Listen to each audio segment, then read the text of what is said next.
everybody, this is Donna Knapp, ITSM Academy's Curriculum Development Manager, and we want to welcome you today. We're at the top of the hour and we see some folks still coming in, so we'll take care of some initial housekeeping while everybody's getting in and getting settled, and then we'll get started. We're very excited about this month's webinar. We have Lou Hunnebeck joining us for an Ask Me Anything. So get ready to post your questions, and I will keep an eye out during the webinar for your questions.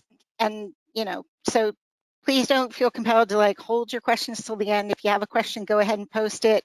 If it is relevant to what we're talking about at the time, I'll go ahead and pop it in. And if not, we'll, again, we'll leave time at the end for your questions. I'm going to answer a couple questions we always get asked right off the bat. Number one, is this session being recorded? And yes, it absolutely is. And so the recording will be available shortly after the webinar. And can I get the slides? And the answer is absolutely. They are currently on our website. So if you go to itsmacademy.com and go under our webinar tab, you'll be able to find the slides for this webinar and for any of our webinars along the way. So without further ado, let me go ahead and kick things off. And again, I'm very excited to have Lou joining us today. Lou is principal analyst. Excuse me, I'm sorry.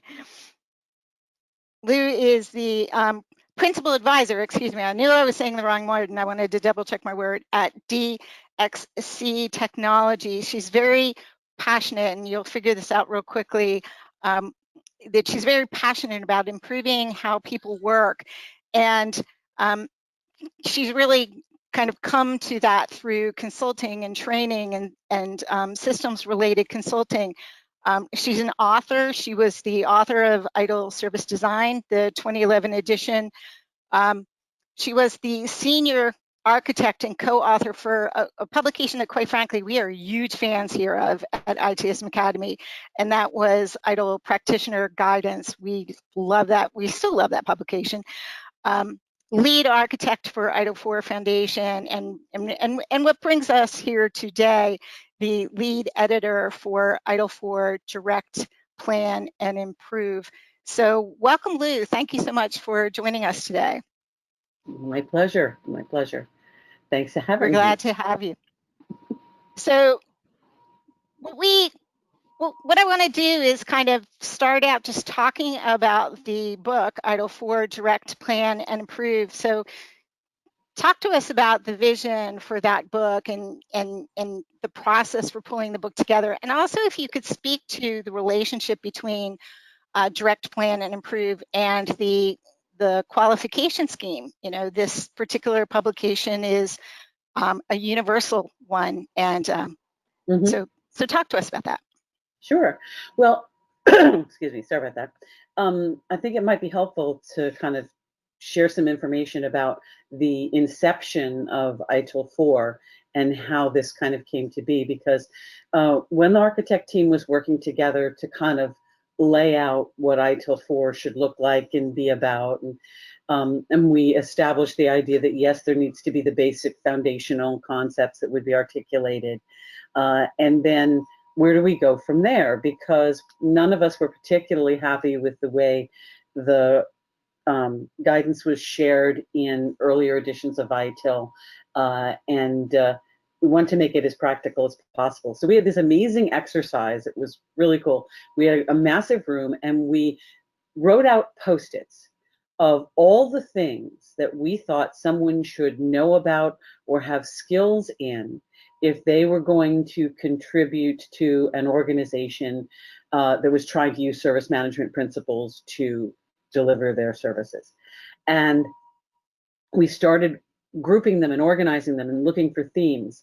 And we looked at let's say if your job is really all about deciding what we're going to do in terms of designing services and that sort of thing, what kinds of things would they know? And that became drive stakeholder value, create, deliver, and support, shaped around running the darn stuff. So kind of the central core of the service value system, etc. And then with some of the changes that are going on, high velocity IT came through. But having been through the practitioner process, one of the things was really important to me, at least personally, was that there are certain core competency, skills, and knowledge sets that it doesn't really matter whether you're a leader on a more operational and tactical level, or a person in the trenches as an individual contributor, or if you're going to be a real strategic leader who's making some of the policy decisions and setting the highest level of direction. There are certain things that you really need to know and understand about, and those should be common to both qualification schemes. So hence Direct Plan and Improve was born. And that was really, I know my vision of it was that this should be something that has guidance that could be used by an individual in their career, because everybody, no matter who you are, there's something you have the ability to direct, or at the very least influence. There Right. is some need that you have to be able to plan, and to adjust those plans as time goes on. And we are all engaged in improvement every minute of every day. So that really seemed to be universal. And that was where it came from. Awesome. Or we should be involved. And so I'm actually going to use that as an opportunity to launch our first poll. So if you all could answer the polling question, what is your organization's approach to continual improvement? And we'll give it a little bit for folks to respond. And so far, we're a little bit all over the board. We've got 25%, it's embedded in our culture. Everyone's engaged. 38%, it's part of project work, but not a day-to-day focus. 33%, it's something we do as time allows, which we understand that part, right, Lou? 4%, continual what? So that's interesting that we have some acknowledgement there. But, all right, so I'm going to count down 3, 2, 1, and go ahead and close. So very, very close to half. I'm going to share the results here for a moment. Very, very close to half. It's part of project work, but not a day-to-day focus. Yeah. 20%, it's in our, go ahead, Lou. No, I was going to say, comment? I'm not surprised by that. Right. And I had always hoped that, my dream is the organizations who include a few things in the job description of every single person. And one of them is contribution to continual improvement. And some people, they spend a lot of time on it, and other people spend a small part of their time on it. But that should be an acknowledged part of every person's role in their organization, is to be a contributor to continual improvement. Right. It's a skill set. It's a mindset. Yeah. So what we're going to do is we have a handful of slides that we're going to run through, and what we're going to do is literally walk through direct, plan, and improve as the framework for our discussion with Lou today. And then again, we're going to incorporate your questions along the way. So we begin with direct, and you've emphasized outcomes already, Lou. Direct is really about clarifying and prioritizing those expected outcomes. Part of direct is are some big concepts, right? Like governance and risk and compliance and management. Lou, governance is one of those words that it's just almost perceived as a dirty word in some organizations. Risk is one of those things that's sometimes really kind of perceived negatively. Why do we need to change the way we think about these concepts, and why are they important today? Yeah. Well, I think that, like many things, the how matters so much. So, for example, governance. In so many organizations, when you say governance, what people think of is they think of either some kind of a compliance exercise where there's these people from the GRC group and they come and they make sure that you're checking off all the darn boxes, as opposed to actually making sure the organization runs efficiently and therefore is in compliance. Um, they've been kind of victimized, if you will, by people from high management offices who come in and poke their nose in it, but don't seem to really understand how things actually work. So their Right. experience of governance has been negative, as opposed to thinking of governance as, do we all actually have clarity around what's expected of us and how we're expected to contribute and who has what role and associated responsibility? Do we have guidance so that then within the boundaries of that guidance, we're free to be creative and contribute and really focus on the mission? So I think that one of the reasons why some of these things have become dirty words, if you will, is because the experience of how they're executed has been negative. So to me, governance is very much about looking to see at what levels are different kinds of decisions made, are they connected to each other, and how can we push down the decision making to the lowest possible level while still being able to be in some modicum of control. So I'm always at this minimum viable product point of view, if you're kind of thing. We want just enough control to be able to achieve our objectives consistently and reliably, but not Looney Tunes. When we talk Right. about risk, to me,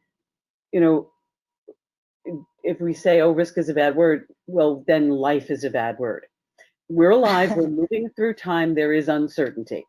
There will always be uncertainty. And I always like the real bare bones definition of risk. It's uncertainty of outcome. The degree to which, if you were absolutely drop dead certain, no question about it, that your endeavor was going to be successful, you would never hesitate.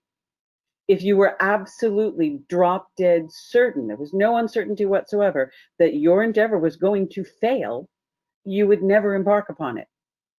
Right. So there's got to be a modicum of uncertainty. Now, what is the culture of your organization?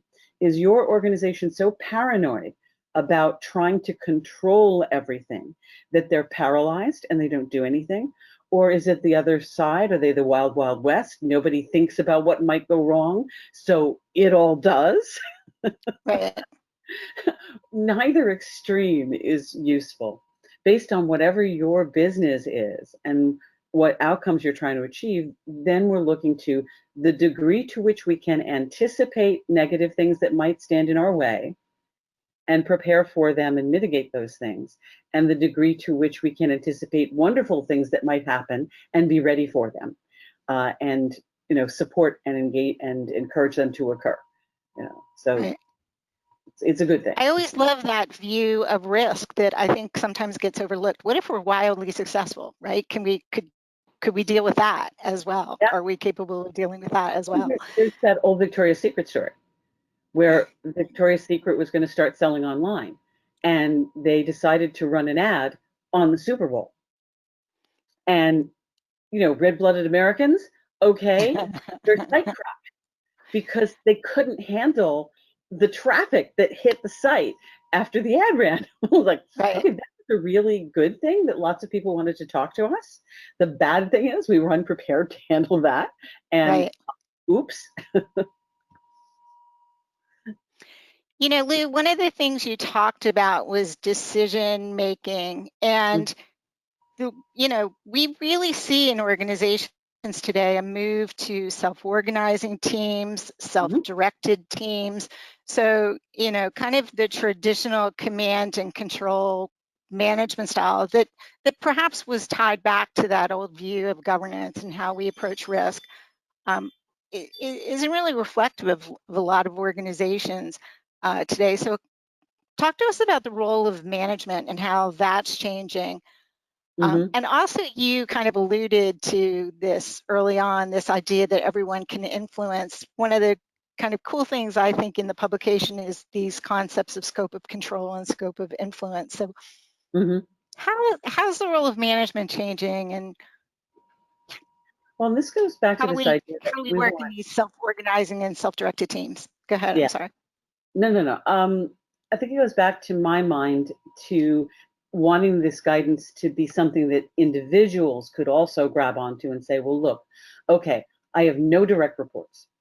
I have nothing over which I have control. It's mine. I can control this. People will do what I say. But that doesn't mean that you can't move mountains, because contributing in the right way in your organization, you can have enormous influence. So you may not be able to have control over something, but by the way you engage, the way you focus on results, the way you avoid allowing things to become personal, the way you hook things back to the mission of the organization and speak the language that other people can hear, the more you use those skills and develop those capabilities, the more you can have that influence and get things to move. And then before you know it, you may have opportunities provided to you to be in control of things. Because every organization I've ever been in, if they were really wanting to achieve something, they respond very positively to people who are a positive force and who want to accomplish something and are positive contributors to the mission. And when it comes to management, I think that most leaders, particularly mid-level leaders, managers, they're always struggling with developing these skills to be servant leaders, to lead from behind, all these things that we talk about, because there's the fear of being held accountable for the results of their team or their area, but them not exercising control. Mhm. So learning how to empower and inspire the people who are working and let them feel their ability to organize it any way you want, so long as we achieve the result, and to just provide the guardrails, to provide the coaching and the support. That's a skill that people have to learn. And then they have to receive positive reinforcement for the better results that they get. Um, it's always a challenge. And, that is going to be right now during this crisis, we're seeing different reflections of it based on corporate culture. So Mm. in some organizations, as they pull back financially and they're so afraid of negative business consequences from the reduction of their business, that their leadership in the organization is exerting more extreme control. And there are some organizations in which the fear at the lower levels of being cut, that you're going to be the next one in the riff, has a potential to paralyze creativity and make people afraid to exert their influence, and or to be even visible in the organization. Whereas other organizations have responded to this crisis in this feeling of, man, throw out the old ways, because we got to figure out a new way, because isn't our grandma's company. So Yeah, okay, who can contribute? And right. it's very much about your culture. Yeah. Yeah, and I love that idea that, like, okay, let's go. We have an opportunity to kind of rethink the way we're doing things. Let's go, right? What do we need to do to be successful? I want to, and we're not going to read through these terms. Everybody can look at the slide, but I think this is really relevant. One of the great things in DPI is you introduce, definitions for control policies and guidelines, and I think this is really tied into this conversation of understanding how to use these appropriately, because as you've alluded to, when you have too much control, or when you have, unnecessary controls in place, you're Mhm. stifling something, right? Yeah. Um, so why is it So important that we make the distinction with these? yeah. as a mechanism, controls are very valuable, particularly when we are able to have a control in place without it creating extra burden on employees. So, for example, being able to use automation to control something that is so important that it go according to Hoyle, that it follow the rules, if you will, that failing to have a control in place could cause damage to our business.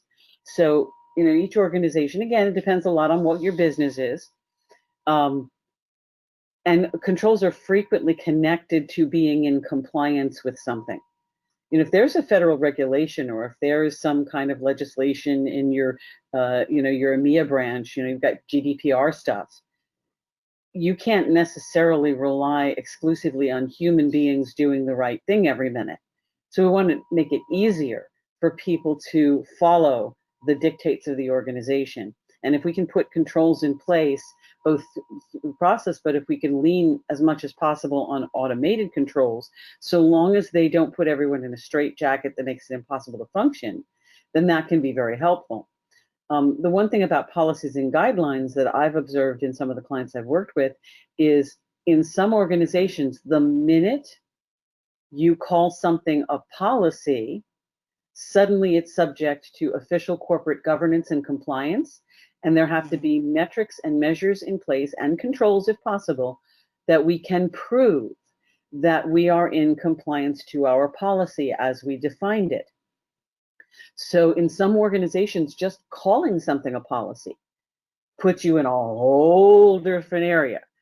So there are some times where it behooves an organization to say, this is a guideline. We expect our employees to follow the guidelines within certain parameters, et cetera.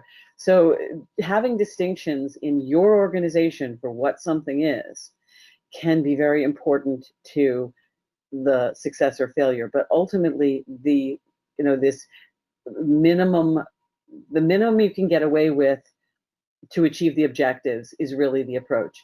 And unfortunately, usually something happens, the organization gets afraid, it puts in structure to try to prevent whatever that was from happening again, but they're rarely following the 80-20 rule of, okay, but was that thing that occurred, was it so outrageously unique that the likelihood that that confluence of events is ever going to happen again is very slight, but they put in all these controls and policies and mechanisms to try to, prevent the century occurrence, as opposed to saying, let's step back, let's look at our mechanisms, our policies and controls.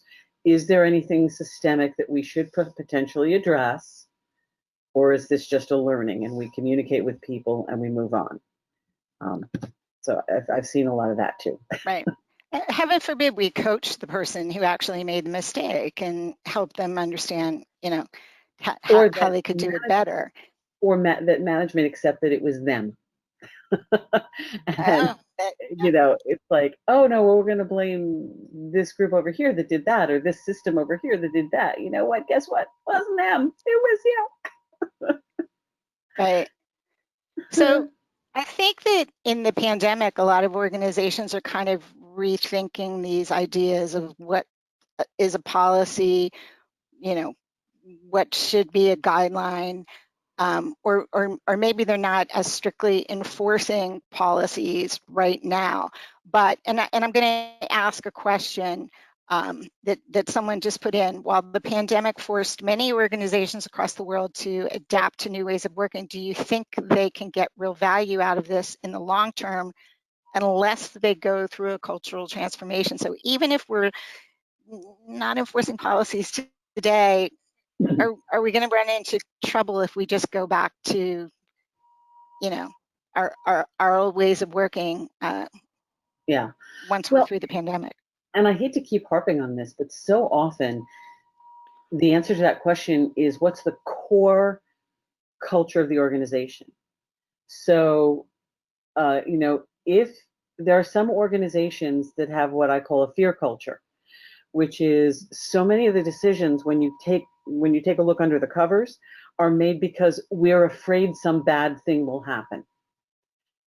So COVID happens, all of a sudden nobody can go into their office, let's say, and now we send people home, we let them work from home, but are we now afraid some bad thing will happen because they're off on infrastructure that we can't control, or because they're working in environments where somebody could see confidential information because they're working at the kitchen table or whatever. So we're going to try to get people back to the office as fast as we can because we're afraid. Or are there other organizations who say, you know, we just want to get back to what we know because we're control freaks and that's what it is, and we want to get back to it. There are other organizations who have a more, you know, kind of progressive way of looking at things, who may say, okay, wow, we reacted to the short term and we dealt with it. What could we learn from that? Are there opportunities here? So, for example, a lot of organizations have been talking for years about digital transformation, you know, and they may or may not have a clue of what the heck that means.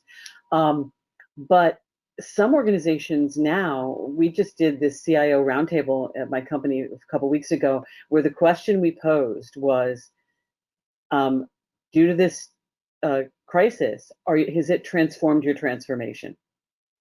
You know, what have you done with your digital? Has it accelerated it? Has your projects gone into freeze because you've been, you know, just trying to deal with the crisis at hand and haven't connected the dots between the two?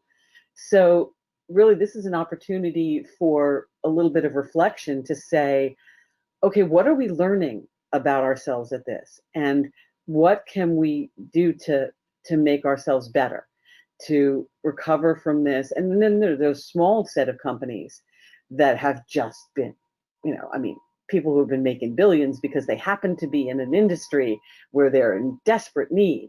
So my question is, after this need, how is Clorox going to respond? How are they going to suddenly have a drop in demand after the crisis is over? Are they prepared for that?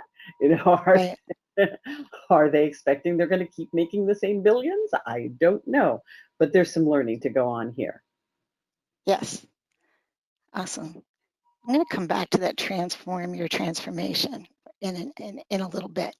But let's move on to plan. So effective planning is really about kind of improving coordination, avoiding waste, and reducing risk. And we've talked for years about this idea of strategic and tactical and operational planning, but the reality is planning horizons have really changed over the years, right? When I first joined the workforce, strategic planning meant let's look 10 years out. How's planning different today than it was in the past? And how can organizations keep these planning activities aligned across the organization? Well, and I think that this again is, some people, you say plan, and what they think of is kind of the old, well, from like development, think about waterfall. You know, we've got to get every little duck in its row and everything organized, and we think through everything before we move a muscle. But that's not what we mean when we talk about planning in DPI. Now, if we're talking about some critical, let's say, financial system that the entire, you know, that Social Security checks depend upon, yeah, I hope you're going to do some serious planning. I don't mind if you take some extra time to plan that. But not every single thing we're working on requires that level of planning. So to me, when we're thinking about the highest strategic level, we're looking at that big picture. We're looking at that, give the highest level of direction so that people, when they're making their more specific plans, they've got something as a litmus test to go against and say, and those high level strategic plans have constantly got to be revisited to see, well, how are we doing? Because you make a plan to try to achieve a result. If you're not checking to see if you're achieving the result, then what was the point of making the plan in the first place? Now you have the other side of the coin where some people don't plan anything. They assume they know how to proceed, and they end up wasting time and having to redo things because they trip over things they overlooked. So I think that planning, to me, is the ultimate risk mitigation strategy. It's this idea of, we want to plan enough to try to ensure we're going to be able to achieve the results we're trying to achieve and anticipate the things that might go wrong and put in mitigation for them. But what we are not going to do is we're just going to sit around and talk about it and plan and plan and plan, because ultimately the only purpose to plan something is to do it.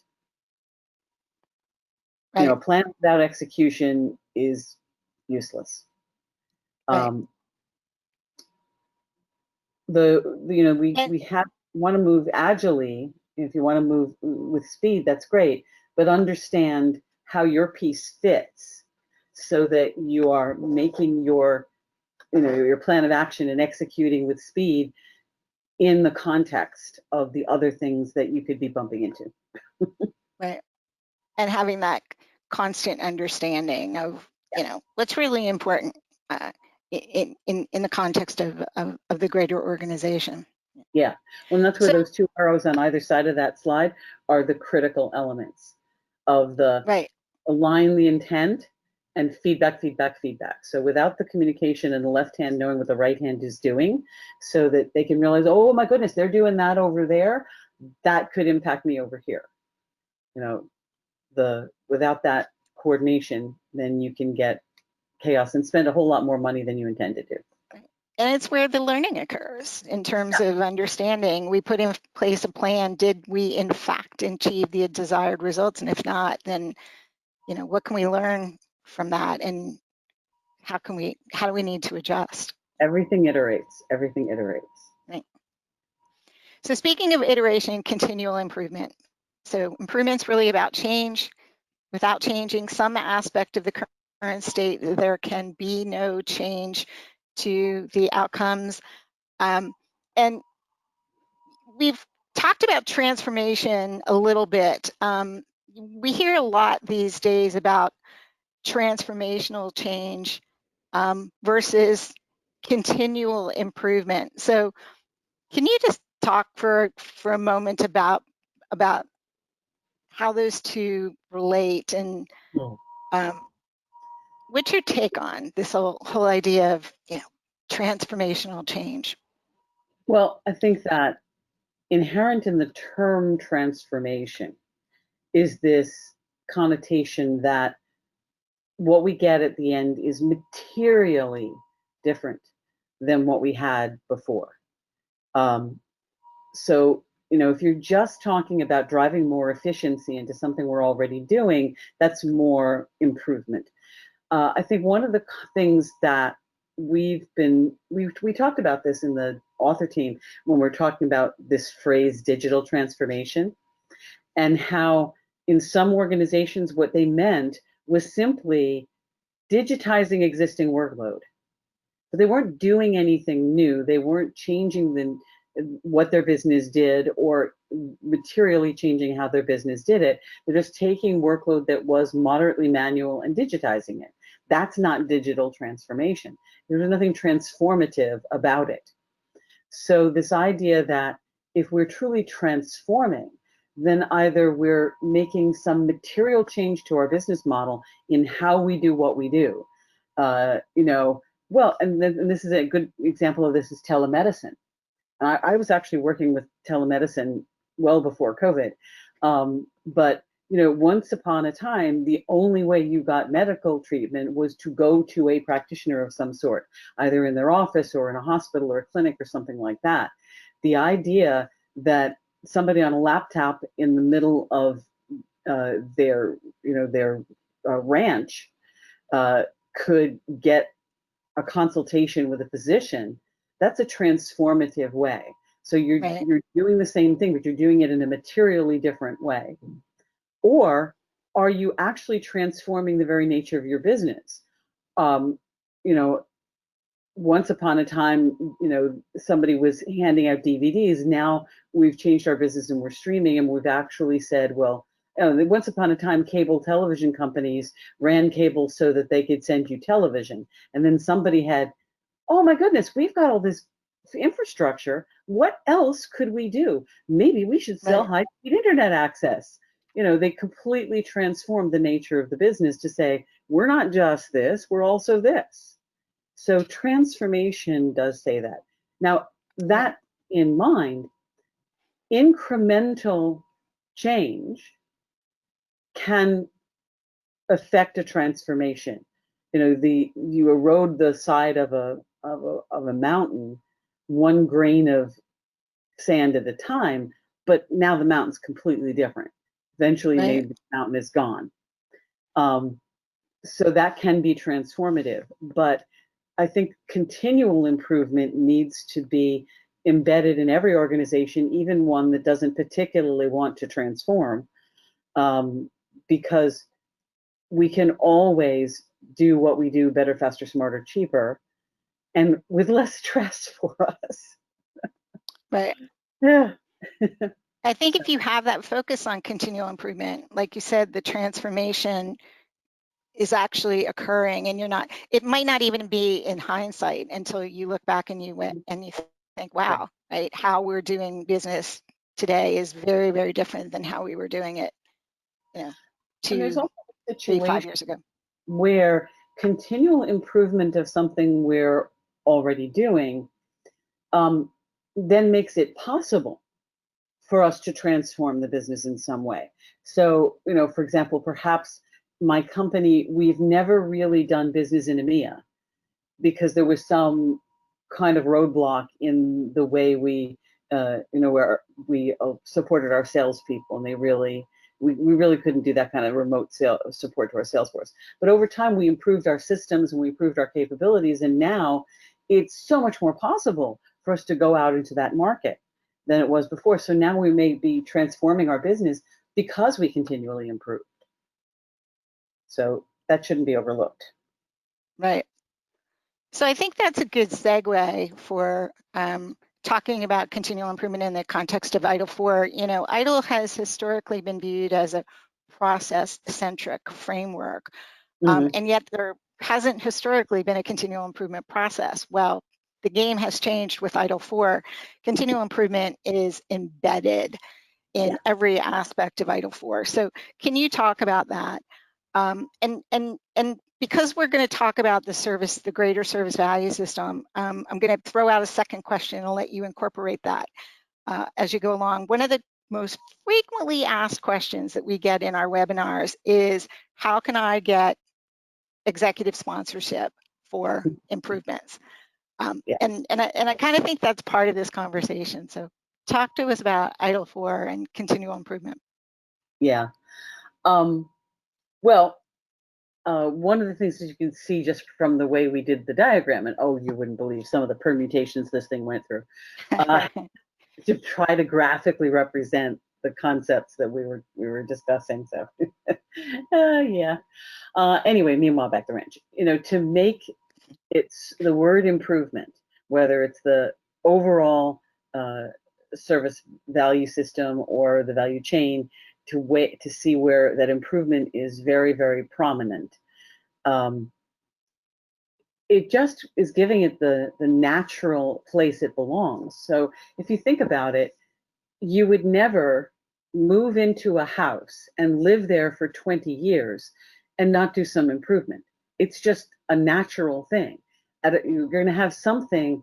Oh well, there's something about the way the counter space is laid out in the kitchen that makes it very, very difficult to feed my family. Thank you very much. And I live with it for 10 years maybe, but at some point you're going to finally say, oh, come on, I'm so over this. I can't live with this anymore. We got to improve this. You know, the furniture is laid out badly in the living room. Well, we're just going to trip over it for 15 years. No, at some point you're going to try moving the couch. So there's just no aspect of our lives that doesn't intuitively include improvement.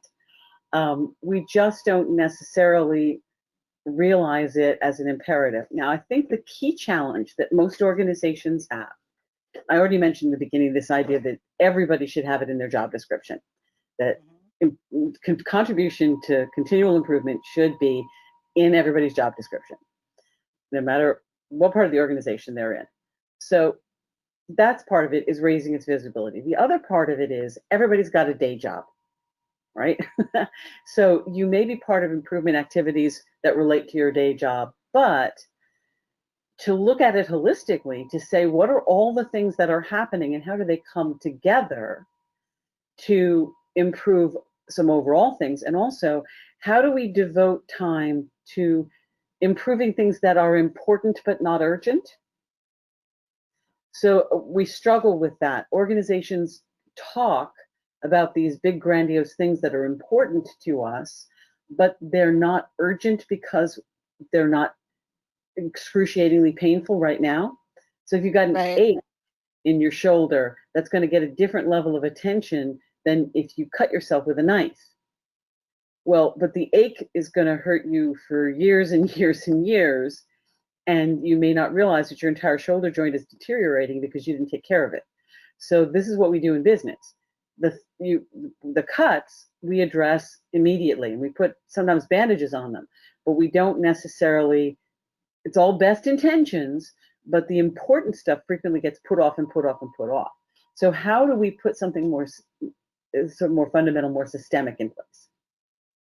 Part of it has to do with having the numbers. So every aspect of what we do, if we can find ways of, without too much effort, so we have to put instrumentation in place, we have to, put the right tools in place, the more data that we can have to demonstrate the pain of current state, that will support getting business support for improvement. And being able to tie each of the little improvements that are happening together into themes, to be able to market that as improvement, not just as these projects. So too often project work and operational work are kept so separate that we're not painting a picture and we're not marketing, we're just doing things. So I'm just going to sell this project to the business and get them to say yes and do it, but it's treated like it's in isolation of our service. So if we can find ways to quantify what we're doing, the things you're already doing, get the numbers, paint a picture, quantify it, and sell the vision. Find ways of indicating that we could have done better if we were more coordinated. So where have we done things to improve something, but we've done them in isolation, and we actually should have connected those things to each other, or there were dependencies that people weren't aware of, and then it caused us problems. So we tried to do something, weren't aware of the dependency, it cost us pain, it cost us more than it should have. So anywhere you can take those stories, quantify them, and use them to justify having at least one or two people who are full-time devoted to driving continual improvement. Because if you don't have at least one or two people where it is their job to promote, support, enable, coach, train, assist, quantify continual improvement, it will always be difficult. But you've got to make a case. Yeah.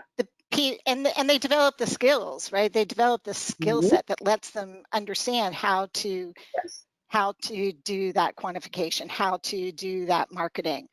Yes. So that's maybe a good segue into our conversation about the Service Management Office. You've really emphasized that you've got to have these people who are who care about this and are devoting time and effort to it. Mm-hmm. Absolutely. And I think that to bring this to the idea of a service management office, or whatever the heck you want to call it. So to me, the service management office is whether it's a center of excellence, whether it's a continual improvement office, whether it's, whatever you want to call it, the elements there are, this is where we have people who they're actually tasked with facilitating the activity of improving how we do what we do. So the leaders decide what our business is and what we're going to do, but how we do it matters, because that's where we either do something inefficiently, we do something in the most expensive possible way, we do not achieve the outcomes we need to achieve, so we're ineffective, but how matters. We've all done the agile exercise where we're doing the throughput. The first person completes all 20, then they pass it along, then they do their thing, they pass it along, and then we say, no, do 5 at a time and feed them along. Everybody's done that exercise. thank goodness. So Right. we all Gives you know, that yeah, right. we all know instinctively that how matters. But unfortunately, in most organizations, we leave it to the people who are in the trenches, whose day job is infrastructure, or whose day job is operations, or day job is, development, to also focus on improving the how. That is very, very difficult because they're looking at, first of all, they're looking at their little piece of the world and not necessarily understanding completely how it bumps into the other pieces of the world, which is one of the reasons why we did the service value system, to try to let people see in the service value chain, to see that we all have a home here. If we can have a few people who are tasked with helping us drive these efficiencies in, continual improvement belongs there, business intelligence may belong in there. So they also are the people who can use their talent at numbers to help us quantify and do the four things we do of why you measure, the justify, the so if we have that, VDJI, validate, direct, justify, intervene, right? That's my yeah, foundation skills coming yeah, out. I love those. It's so good a way to explain to people what numbers can be Yeah, used. So these skill sets, if they're together there, and they were looking at this to try to drive efficiency and getting people to work together across the value chains, so that we're making the whole thing flow better, faster, smarter, cheaper, that we're measuring it better and we're seeing where there are roadblocks, where there are bottlenecks, how we can improve. Is our problem because we don't have the right people and they're not trained correctly? Is it about process? Is it about technology? The technology is holding us back. What are all the components that come together? That's why they're practices and not just processes now. I think right, that's really an important evolution, to say, well, what are your practices around incident management? Those practices are influenced by everything that goes into them. right. But yeah, the idea of, we're going to have some group of core people whose job is to focus on improving how we do what we do, and doing so based on fact, not intuition. Awesome. So I'm going to launch a quick poll. How, what describes your organization's service management office? And as Lou said, you might not call it a service management office, you might call it a continual improvement office, but do you have this kind of body of people that are really tasked with becoming experts in how we improve things? So we've got, so far, 42% we don't have a service management office. 40% we have one, but we don't have real service owners. 11%, just jumped to 16%. It focuses on defining policies and controls. 19%, it's a community of practitioners.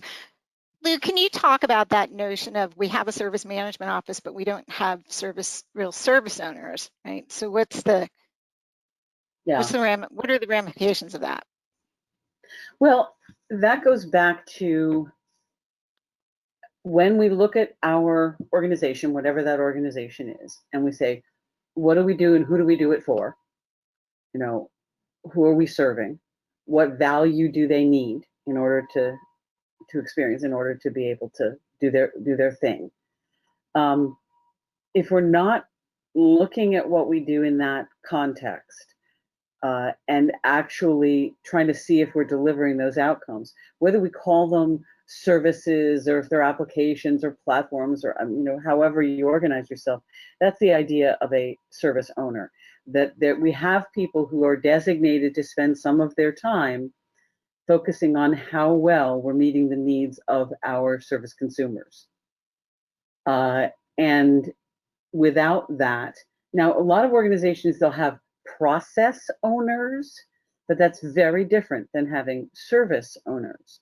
So if people have service owners, that this service management office will help and support and aid and provide statistics to, and help make sure that the way we work supports the delivery of their services. We don't have people for this service management office to help, then they basically very much turn into kind of process wardens, if you will. Mm-hmm. And that has its place, but it's a shift in mindset. Right. I think that's where we run into trouble when we have a body that is really primarily defining policies and controls, and we already know there's a negative connotation tied to them. I was excited to see 23% of you said it's a community of practitioners, and I think that's awesome, right? Because it kind of says that you've got people who are coming together, who are working together, and who are very much interested in figuring out better ways of doing things. The question for the community of practitioners model is, are they all contributing part-time? Is there anyone who is full-time devoted to supporting, coordinating, assisting, and kind of bringing together that collaboration? Because when it's left to the community of practitioners without giving them that support, frequently they struggle to spend time on these improvement efforts because the rest of their day job keeps pulling them away from it. So I'd be interested to see, right, for those who have community of practice. Right, when there's methods and techniques that they can use. So I'm going to touch on this very, very quickly and then move on. The continual improvement model, for those of you who are kind of new to ITIL 4, has evolved. We see the take action step that's been introduced in ITIL 4. And Lou, from what I understand, you get credit for introducing that step, right? I was very big on that. In fact, it was my suggestion. The idea was, I always felt that there was this gaping hole in the middle of the continual improvement model, because we said, well, how do we get there? And then, did we get there? Wait, did we do something?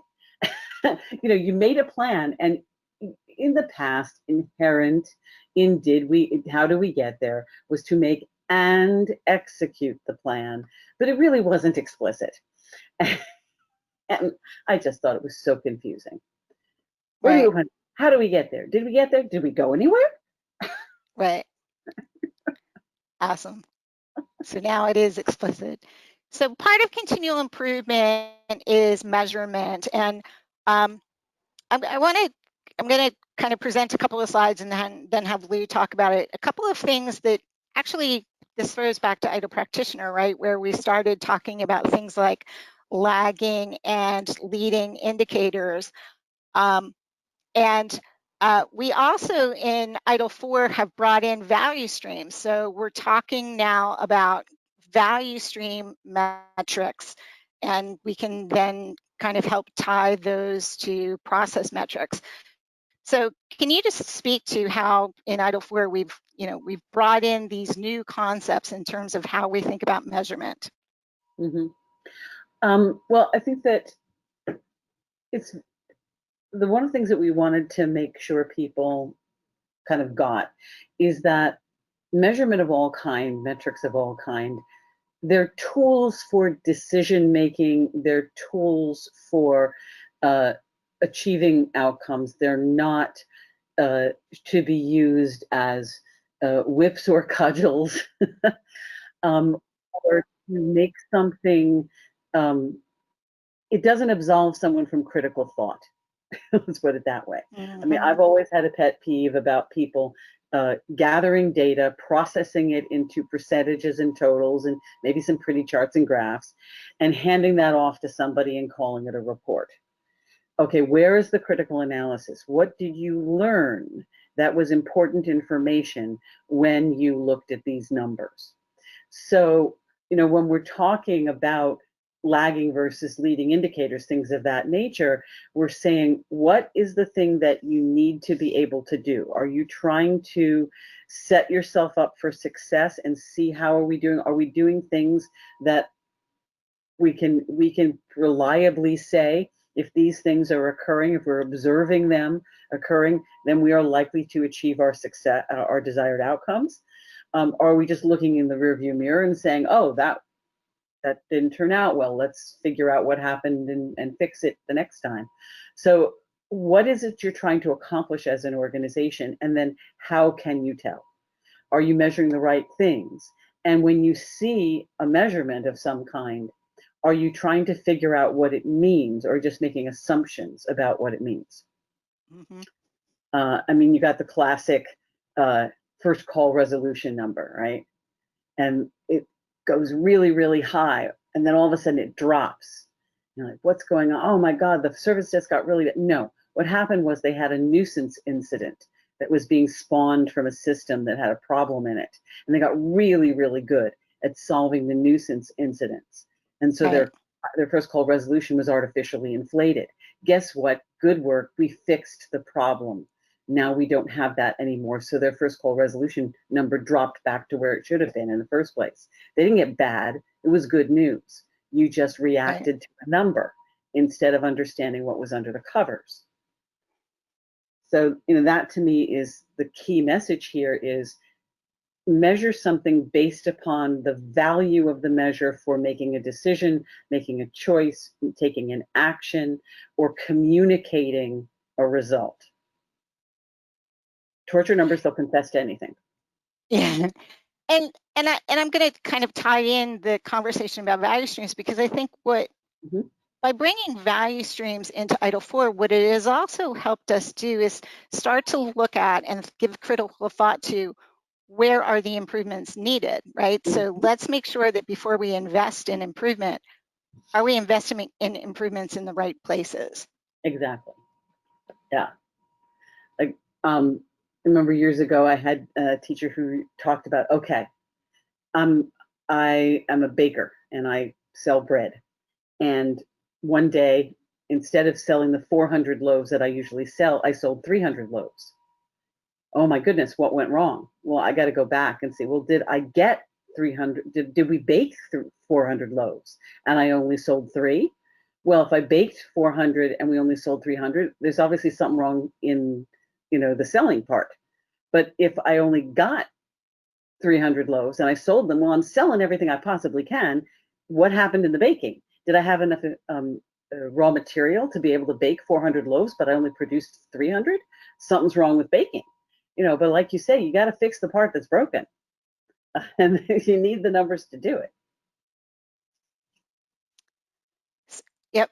And value streams help us with that. So I think there's been a lot of confusion about value streams and processes that, there's almost now this swing that processes aren't really important, but understand that processes underpin value streams. The idea of elevating your thinking to the value stream level is for exactly that reason, that you can understand what happened in the baking process.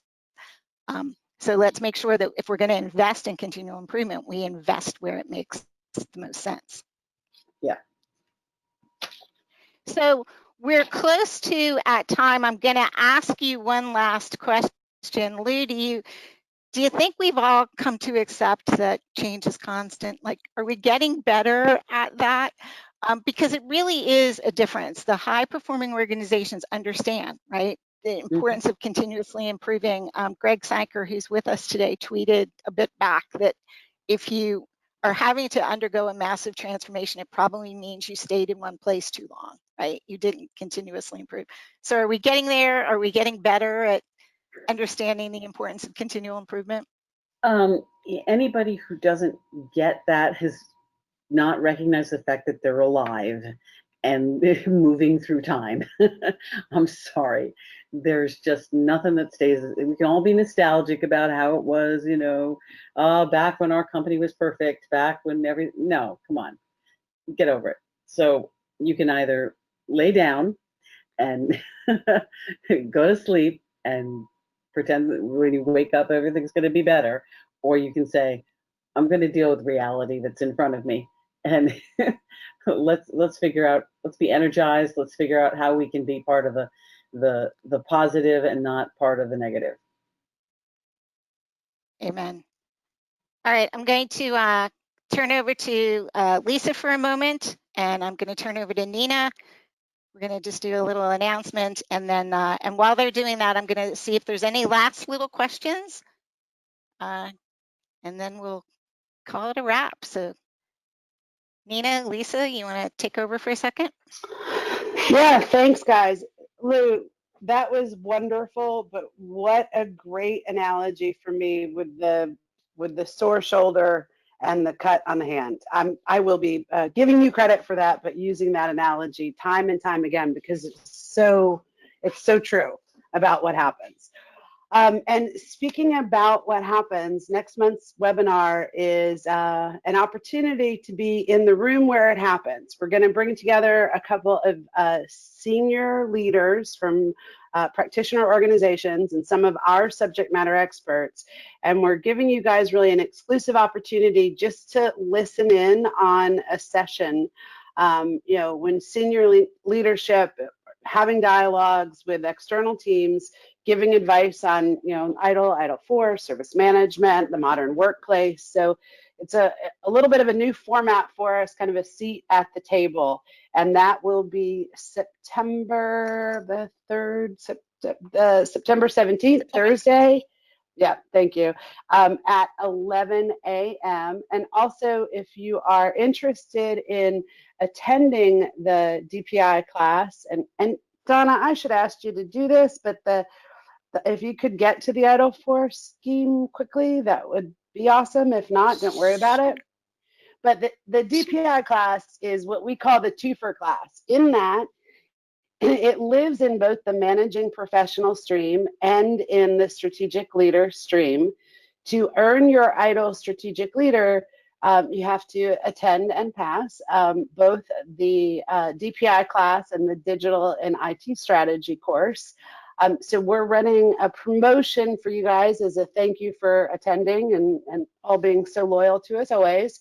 If you go put both of those seats in your cart on our website, it will automatically apply a 20% discount to both. And that, of course, does include your examination. So if you're interested in becoming a strategic leader, now I sound a little bit like a salesman, like go, 20% off. Didn't mean it to sound that way, but anyway, we are running a promotion for you guys, and hopefully for those that are thinking, understanding how important it is to get this education, this will be an opportunity for you to do so. And that's all the news that I have that's fit to print. All right, so we have two questions that I know we're at time, so if you need to leave us, thank you so much. We've got two questions we're going to ask Lou just to get them on the recording. So come back and listen to the recording if you want to hear any of our last little questions. So Lou, two more questions. What to do about CIOs and leadership teams that are convinced it is the SMO's job and they don't need to get involved in that stuff? Oh, well, so then I suppose they don't care what we do. We can do whatever we want, whether it aligns with them or not. I'm sorry, I'm being New York facetious here. Yeah, I think that the key thing is use their language. So find ways of making yourself visible to things that they are talking about, that they're being held responsible for, and try to tie what you're doing to their agenda, because that's the only way in. And again, quantify, quantify, quantify, quantify. So if there's any way to spin what you're working on as being integral to accomplishing some objective of that CIO, you're going to have a much better chance of getting his or her attention. And then you also have to just be practical. I had a colleague once who said that they had a new CIO come in, and it was real hard to get in front of him. But he noticed that the guy came in really early in the morning. This is when people went to offices. The guy came in really early in the morning before people were there. So he started showing up early in the morning, and he'd have a cup of coffee in his hand, and he'd just lean on the guy's door frame and chat. And then every once in a while he'd say, oh, by the way, I was wondering if I could talk to you about this thing I want to do with my team, And the guy would say, oh yeah, have my assistant put some time on my calendar. So he figured a way to get where he needed to be to get this guy's ear. And we have to be creative that way. Right. Can I interject something? I think also part of one of the things you can look at is how you define the mission of the SMO. And Yeah. if you've defined it as a policy and control mechanism, that's what you're going to get. But if you define it as an enablement team, right, and use language, right, when you're describing the mission of the SMO, use language that speaks to the fact that they are coaches, they are enablers, they are there to facilitate, right? Those types of words, it, I think, pushes the responsibility then for the success of the projects to the people who are really undertaking the projects. Yeah. And I mean, you do have to have a presence in operation meetings and things that are very much service and outcome oriented, so that improvements that are made can be spun as relating back to business things. So if we sell a service to the external market and there's a problem with delivery and some of it traces back to how we're working, we can make an improvement to that, and therefore customer satisfaction is impacted in a positive way. That's got to be marketed as part of an achievement by the service management office. So that's very important to quantify and market successes and tie them together and get in the trenches as much as is possible in real world stuff that's happening out there and make our contribution. Right, right. And then the one other question, and this goes back to fairly early on, and I just missed it at the time we were talking about it, but we were talking about self-organizing teams and management, right? And pushing management decision. And the question came in, can you comment on self-organizing teams and the perception that we don't need no stinking management? Yeah. Well, it's very nice that we're all self-organizing, but this goes back to the direct, plan, and improve. Self-organizing around what? For what purpose? To achieve what mission? And also management, when executed well, can provide an incredible amount of cover for those teams that are accomplishing something. Also, management are hooked into pieces of information that those teams may not have. Also, management hopefully has visibility into what other teams are doing and can help facilitate, by the way, this team over here is working on this other thing over here. So there can be a lot of positive in well-executed management. The challenge is, as we said before, how matters. If management is about control and micromanagement and, obsessive compulsive, do it exactly the way I would have done it if I were doing it, yes, then that's going to be a problem. But it's a lot of hard work to raise your manager well. and to wean them off that, it takes a lot of effort. It's exhausting. But once you've trained your manager properly, then you can have some real good results. So I encourage you to take the time and effort to train your manager.